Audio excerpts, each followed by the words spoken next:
You're watching Friday Night Football Fever with Pete Byrne and Carl Deffenbaugh. Presented by TCU. The hits start now. Good evening and welcome to another playoff edition of Friday Night Football Fever here on WSBT-22. I'm Pete Byrne along with Carl Deffenbaugh. And Carl, we're getting to that point now where every game gets teams so close to that ultimate goal. Only good teams left in the brackets at this point, and they can smell it. They're so close to that state championship. The goal for every kid that plays high school football in Indiana every year is to get to Lucas Oil Stadium. And Penn had a chance to punch their tickets tonight in the 6A semi-state. Penn hosting the Greyhounds of Carmel. 12 combined state titles between these two storied programs. And as you'd expect, this is a pretty good ball game. Tied at 3 in the second quarter when Penn's defense makes the first big play of the night. Jason Alexander intercepts Carmel's pass and returns it into Greyhound territory, and Penn is in business early in the second quarter. The Kingsmen would waste very little time cashing in. Camden Bone somehow avoids the sack, stays on his feet, and then finds John Olson downfield for a huge gain. And now the Kingsmen have first and goal. And a few plays later, Cam is going to finish the drive as he takes it into the end zone himself. Touchdown Penn. They go up 10-3 over Carmel. They would get a stop late in the half. Then right before halftime, they line up for a 38-yard field goal. Sam Schultes with just enough leg as it's off the crossbar and over. That field goal puts Penn up 13-3 at half. Schultes, you can see, is pumped up, and he should be. He kicks 3 field goals tonight, and that turns out to be the difference. Penn wins 16-10, and the Kingsmen will play for the 6A state title. They will have the week off next week, Carl, and then they will take on Center Grove in the 6A state title game down at Lucas Oil Stadium. And they finally eliminate Carmel, the team that had knocked them out the past 2 years and been a thorn in their side even longer before that. Sweet redemption indeed for the Kingsmen. And Adam Darengowski joins us now at the live desk. And Adam, all week long, players and coaches talked about how last season's game motivated them. We certainly saw that tonight. Yeah, they talked about how it kept showing up in their nightmares. That 1-point loss to Carmel last year. Well, tonight they can finally get some sleep. Penn gets past Carmel, a team that has bounced them from the tournament 3 of the last 4 seasons, and they punch their ticket to Lucas Oil Stadium. And with that weight off their shoulders, you could not find a happier bunch after the game. But what these seniors have done and bounced back and dealt with adversity all year long and never flinched and keep coming, it says a lot about these guys. It's something very, very special. Man, I like this 12-1 record a heck of a lot better than I like last year's 12-1 record. It's beyond any words could ever explain. Like, this is the best feeling. We've lost them 2 previous years. Like, this is for sure going in the memory book. It's crazy. The seniors wanted this win so bad. Losing to Carmel last year, it gave us a little chip on our shoulder. And I think we wanted to win this game more than any other game we played this entire year. And we're going to be so happy with this one for the next week, but we know a week after that we're going to have to start preparing. Still a focused group, and this win could not come at a more appropriate time for these guys. Yesterday was head coach Corey Yeoman's birthday, and he said he could not think of a better way to celebrate. Guys, back to you. All right, thank you very much, Adam. That's a pretty good birthday present, huh? I think you could think of one better way, and that would be a state title in a couple weeks down there in Indy. Belated gift at Lucas Oil Stadium. All right, now we're going to turn our attention to Class 5A. Mishawaka taking on perennial power Fort Wayne Snyder on the road tonight in the 5A regional game. The rest of the classes 1 week behind in the pecking order. So 8 teams left in the rest of the classes.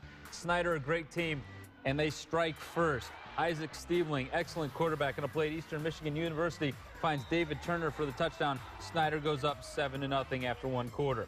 But in the second, Mishawaka gets it going. They cap off a good drive with Darian Phillips straight ahead for the touchdown. Extra point was no good, so it's a 7-6 Snyder lead. Still in the second quarter, Snyder up 14-6 now, and it's Stiebling again, and this time the quarterback keeps it himself to make it a 21-6 game.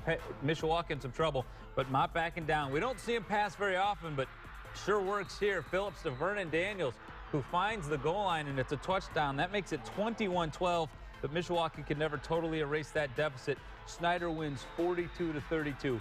Mishawaka and Bart Curtis, their season, a great one, comes to an end tonight in the regional title game. In Class 4A, Plymouth celebrated the first sectional of John Barron's tenure last week, going for some more hardware tonight against Bishop Dwenger. Points at a premium in this one. The Saints up 6-0 in the 4th, going for a big play, but a great pass breakup by Braxton Bennett there.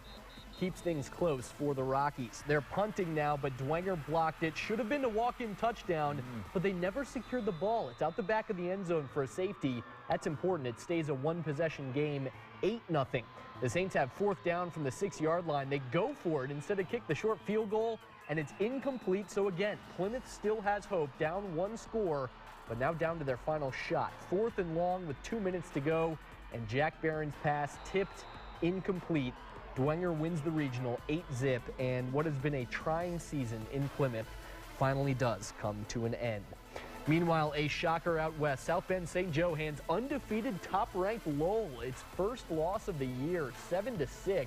What a run this has been for the Indians, who will now host Dwenger next week in this semi-state. Getting hot at the right time. Yeah, no doubt 4-0 in the postseason after a 4-5 regular season. Impressive. So we've got 2 NIC teams that are moving on tonight, 2 NIC teams that have gone down. We still have 2 more to check in on, starting right now in Class 3A. And Marion, speaking of getting hot, has just rolled through the sectional to this point, outscoring opponents 138-30. But they would get all they could handle down at Culver Academy tonight in the regional. Eagles coming off the 2nd sectional title in school history. Marion ball to start this one, and it looked like the offense was getting right back to work. They hand off to Xander Horvath, running away and over guys, as he's known to do. Horvath would cap off the drive as well, a 4-yard score here, and Marion leads quickly 7-0. I would not want to tackle. They didn't want to, that's for sure. But the ensuing kickoff, Connor Capone found a seam 80 yards to the house, and you see the Eagles pretty fired up for that one. No regard for a poor cameraman who just happened to be me. Hey, it's the regional. There we go. Got to go big. This was a close one throughout. Both defenses standing tall, but Marion gets a touchdown pass from Bryce Tomasi to Kenneth Dorucki, and the Knights escape 21-14. All right, so 3 NIC teams moving on. How about can we get 4 in Class 2A? Bremen hosting Whiting tonight, trailing 7-0, but they getting the board here when Matt Bach scores in the 2nd quarter. Extra point no good, so Bremen trails Whiting 7-6. Whiting answers. And their next possession, a 3-yard run on the quarterback keeper by Stuart Glasgow. It's 14-6 Whiting. But back and forth we go. Box tosses it to his running back, Nathan Mullen. He goes to the end zone. The 2-point conversion was good, so Bremen has tied it up at 14. But on a game that went back and forth just like this all night long, it's Whiting that gets the last laugh. And Bremen, in their first year in the NIC, it was a good one, sees their season come to an end tonight in the regional title game, 28-21. The final score. So we entered the night with 6 NIC teams still alive. Half of them make it through. Half of their seasons come to an end. But this time of year, 500 is pretty good football when you're talking about teams moving on. Not too bad. And for those 3, the hunt for that title is still alive. All right, we got to take a quick time out, but we got lots more when we come back here on Friday.